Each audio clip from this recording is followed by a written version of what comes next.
tumigil ah. Sabihin mo, pagod na ako, ayaw ko na magturo. Hindi ko po pag ako po'y tumigil sa pagtuturo ay ako po'y nalulungkot.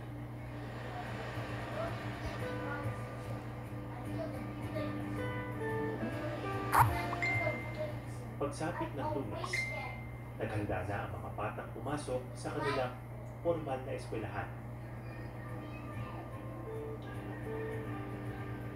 Sabik at porsigido mag-aral ng mga bata.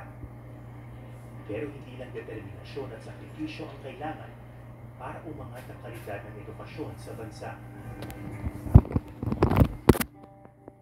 Sa pinakahuling datos ng Program for International Students Assessment o PISA, sa 81 bansa na sinuri, pang-anim sa pinakahuli ang Pilipinas pagdating sa math at reading.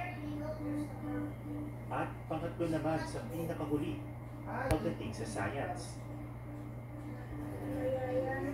Samantala, sa pag-aaral ng World Bank, tinatayang 9 sa bawat 10 kabataang Pilipinong edad 10 ang kinapagbasa at umiintindi ng papasahing angkop sa edad nila. Learning poverty